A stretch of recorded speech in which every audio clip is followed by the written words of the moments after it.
Entendes o que estás lendo? O podcast que te leva através das páginas da Bíblia. Livro por livro.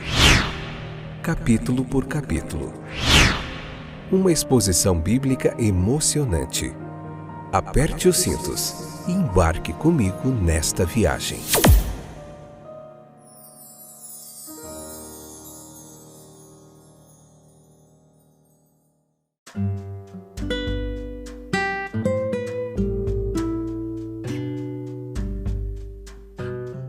Olá, estou de volta. Esse é mais um excepcional, fora de série, fantástico e espetacular podcast.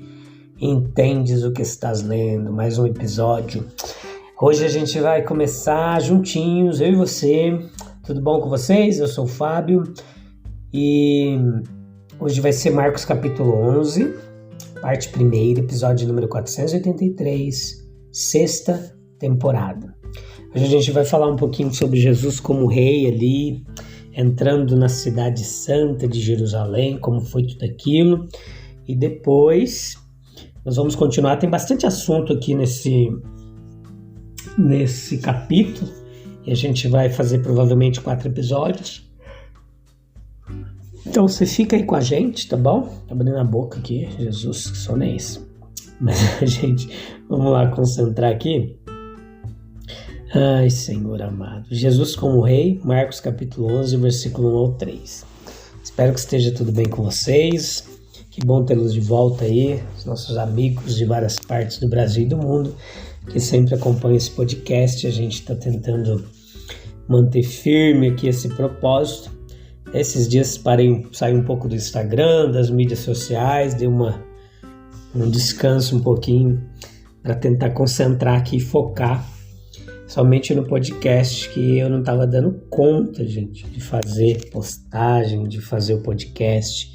E essa é a minha chamada, pregar o evangelho, toda criatura, em todo tempo, em todo lugar.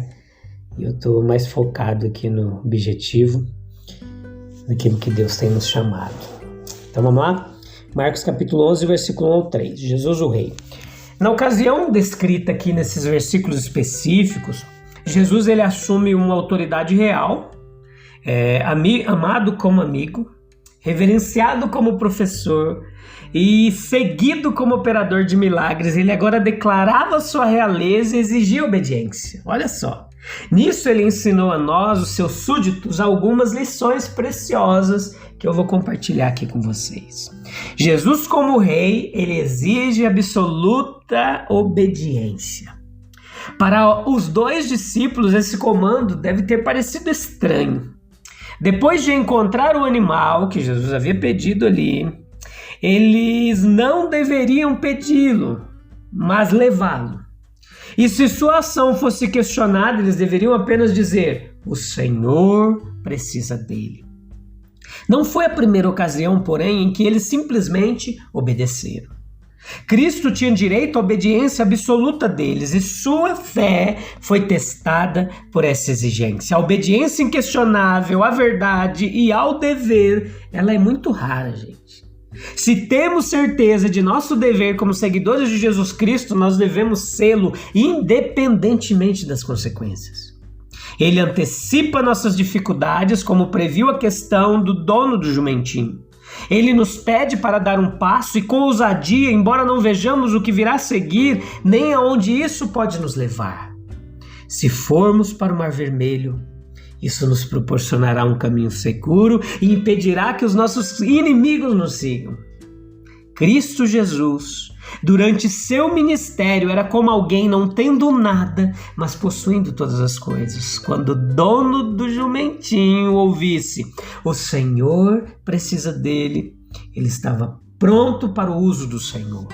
O dono talvez fosse um discípulo secreto, mas o Senhor o conhecia, embora os apóstolos não. Cristo pede de nós, como pediu a ele, o que é possível e razoável, em vez de esperar para fazer algo grande. Façamos o que podemos. E aquilo que é mesquinho em si mesmo, pequeno, será santificado, glorificado quando usado para a glória do nosso Senhor. Até agora, sua realeza havia sido ocultada, exceto dos discípulos mais próximos e queridos, e nessa ocasião foi declarado. No entanto, a natureza espiritual dessa realeza era tão evidente em suas roupas, no animal que ele cavalgava e em seus assistentes que alguns dias depois ele foi acusado de se autodenominar rei. Essa é a natureza de seu reino ainda. Sua soberania não é promovida pela força material ou pela astúcia mundana. Para ele, como governante espiritual, os dons, os talentos não substituem a oração sincera, nem a participação da graça. É um substituto para a comunhão da alma com Deus. Seu reino foi inaugurado pela morte, foi fundado sobre uma sepultura, foi edificado pelo Espírito, para que a excelência do poder seja de Deus. Mas a seguir ele virá em poder, grande glória, cumprindo a visão que João teve de alguém, saindo, conquistando e para conquistar. A entrada na cidade real, simples de fato, são os preparativos para a entrada do rei de Sião em sua própria cidade. Ide à aldeia que está defronte de vós, e logo que entrardes nela, encontrareis um jumentinho amarrado, no qual ninguém ainda montou. Soltai-o e trazei-o. A tão esperada profecia está agora para ser cumprida. Alegra-te muito, ó filha de Sião, exulta, ó filha de Jerusalém, eis que teu rei vem a ti. Ele é justo e tem salvação, humilde e está montado em um jumentinho. Está lá a profecia no Antigo Testamento: em um jumentinho, filho de uma jumenta, e a filha de Sião se alegrou muito. Que cena de alegria, que grito de triunfo. Eles trazem o jumentinho coberto com suas vestes, enquanto o caminho é preparado pelos ramos macios de palmeiras espalhadas e mantos soltos lançados no chão. E o humilde e poderoso rei entra, e os gritos atravessam: Hosana! Bendito que vem em nome do Senhor, bendito o reino que vem, o reino de nosso Pai. Há momentos em que a verdade irrompe por tudo e que a esconde e se revela como o sol através de uma nuvem. Assim é aqui. Sem restrição, os filhos de Israel proclamam seu rei, como Pilatos fez quando escreveu o rei dos judeus, mesmo sem ter consciência plena do seu ato. É verdade que Pilatos não acreditou nem a multidão que gritava nos portões da cidade por muito tempo. Os mesmos ouvidos logo ouviram o grito: crucificam, crucificam. Mas por enquanto, a verdade prevalece. Ela é suprema. Como na transfiguração, a glória oculta é revelada. Talvez inconscientemente, essas vozes dão testemunho da verdade. É uma cena para ser gravada no coração. Outros reis e outros reinos surgirão em uma prevalência temporária de poder e cairão no esquecimento e na desgraça. Mas o verdadeiro, silenciosamente, assumirá seu lugar de direito, quer os homens aceitem ou rejeitem.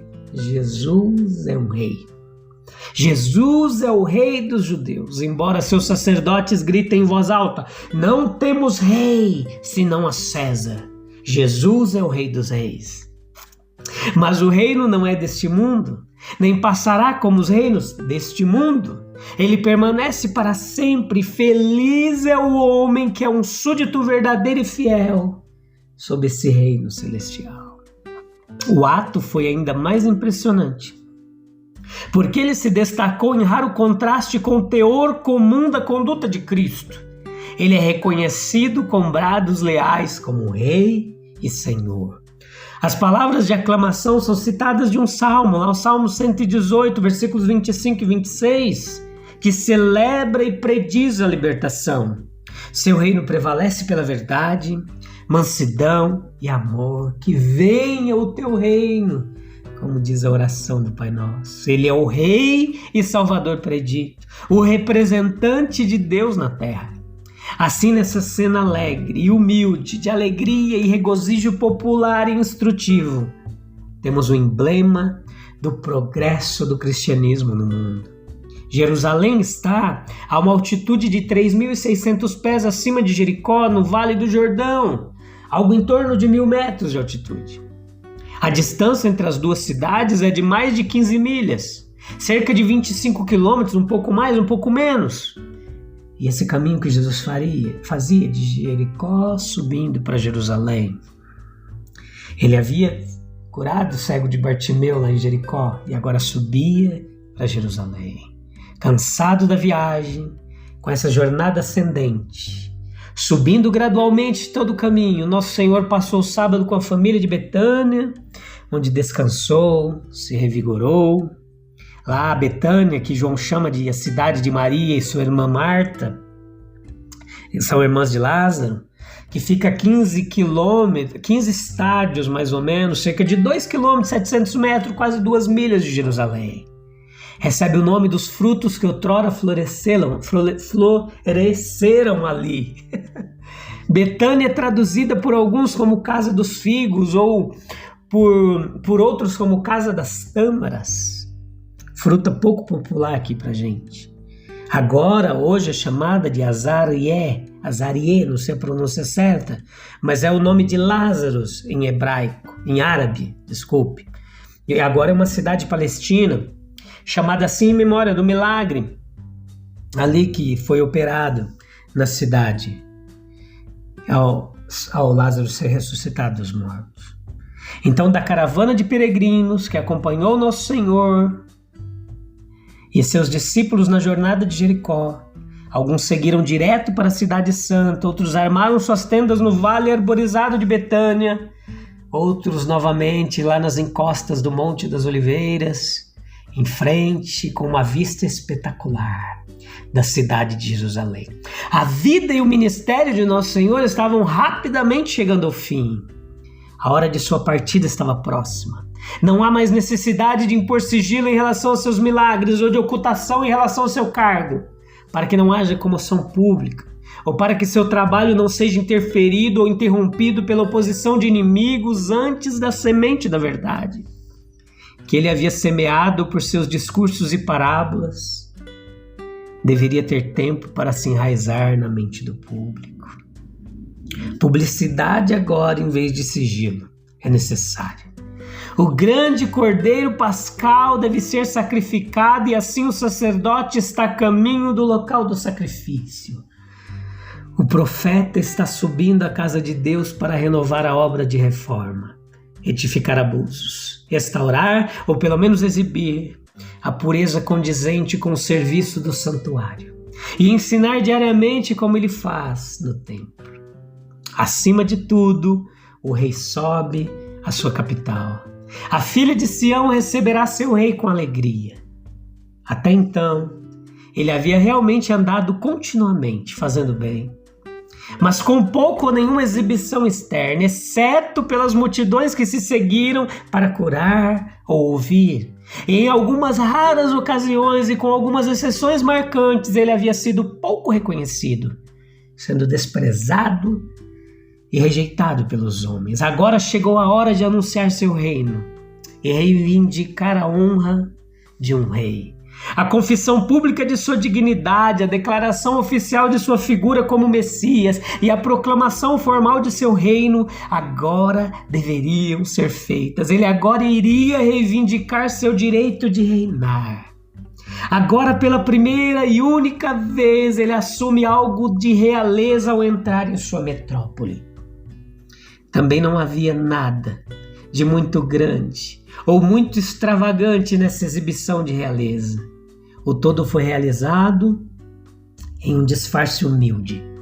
Cristo era de fato um rei, mas rei do reino da verdade. E sua entrada em Jerusalém foi uma procissão real, embora em um sentido totalmente espiritual. Ele era rei, mas não era o rei que a multidão e até mesmo seus discípulos esperavam. Ele não era um rei vindo com carros e cavalos, com arco de batalha ou armas de guerra, como governantes terrenos e conquistadores mundanos, mas justo e trazendo salvação. Ele era o rei espiritual de um reino não mundano, mas universal e sem fim. Esse é um efeito prático da onisciência de Cristo. Ele tinha perfeito conhecimento do estado das coisas dentro e ao redor da aldeia para onde enviou seus 2 discípulos na missão que lemos aqui. Ele disse a eles de antemão onde o animal que ele queria seria encontrado e como seria encontrado. Como e onde? A pergunta que seria feita a eles é a resposta que deveriam receber. E a prontidão com que a permissão desejada seria concedida a eles. Isso é uma inferência natural, gente. E de fato necessária que ele esteja igualmente familiarizado conosco. Grave isso, escreva aí para você não esquecer. Ele está familiarizado conosco, com as pessoas que estão à nossa volta, com as situações que passamos, com as circunstâncias que vivemos. Ele conhece perfeitamente as grandes coisas, as pequenas coisas de nossas histórias, nossa condição e conduta nos assuntos mais minuciosos, bem como naqueles que consideramos de menor ou de maior importância. Ele sabe todas as coisas, o ontem, o hoje e o amanhã. Ele sabe de tudo. Confie nisso. Se deleite nessa certeza. Jesus sabe de tudo, perscruta os corações, conhece as intenções, sabe das realizações, das dores, das tristezas, dos amores. Glória a Jesus. Obrigado, Jesus, porque tu já sabe de antemão tudo e já tem preparado. Louvado seja o bendito nome de Jesus em quem creio. A gente volta em breve, meus queridos. Se Deus quiser. Um abraço.